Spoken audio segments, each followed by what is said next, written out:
Erling Haaland, malgré une saison incroyable avec Manchester City, où il a marqué 52 buts et aidé à remporter le triplé, Premier League, Ligue des Champions et FA Cup, a vu ses chances de décrocher le Ballon d'Or 2024 compromises pour plusieurs raisons.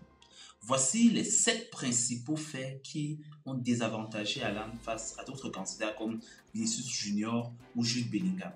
Tenez-vous prêts car la raison numéro 7 l'a disqualifié d'un coup. La première raison, c'est l'absence à l'Euro 2024. La Norvège, l'équipe nationale de Haaland, ne s'est pas qualifiée pour l'Euro 2024. Le manque de participation à un tournoi majeur international, souvent crucial pour les électeurs du Ballon d'Or, a été un handicap majeur pour Haaland. Ça, c'est la première raison. En deuxième point, nous avons un impact limité en sélection nationale. Contrairement à certains de ses concurrents comme Kylian Mbappé ou Harry Kane, Haaland n'a pas eu l'occasion de briller sur la scène internationale avec la Norvège. Les trophées internationaux sont souvent décisifs pour le Ballon d'Or et son absence de ces compétitions a pesé lourd. En troisième point, nous avons l'importance des trophées internationaux. Comme cela s'est vu avec Lionel Messi en 2023, qui a remporté le Ballon d'Or grâce à sa victoire en Coupe du Monde, les trophées internationaux peuvent éclipser même les meilleures performances en club. Haaland n'a pas eu la possibilité de participer à un tel tournoi en 2024. Quatrième point, la concurrence féroce. Haaland fait face à une concurrence de joueurs qui ont brillé autant en club qu'en sélection nationale. Par exemple, Jude Bellingham a eu un impact énorme avec le Real de Madrid et l'Angleterre, ce qui a accru ses chances dans la course. Cinquième point, les attentes élevées mais non atteintes.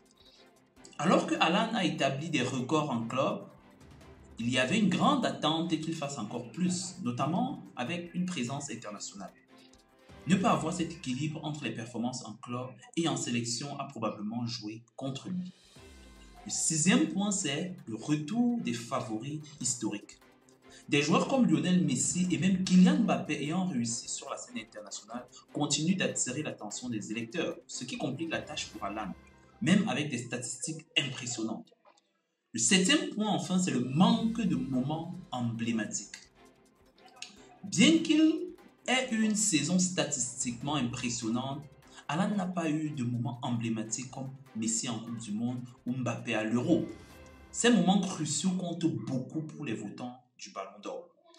En résumé, bien que Erling Haaland soit l'un des meilleurs buteurs du monde, ses chances pour le Ballon d'Or 2024 ont été compromises par l'absence de succès internationaux et la concurrence des joueurs ayant brillé dans les grandes compétitions.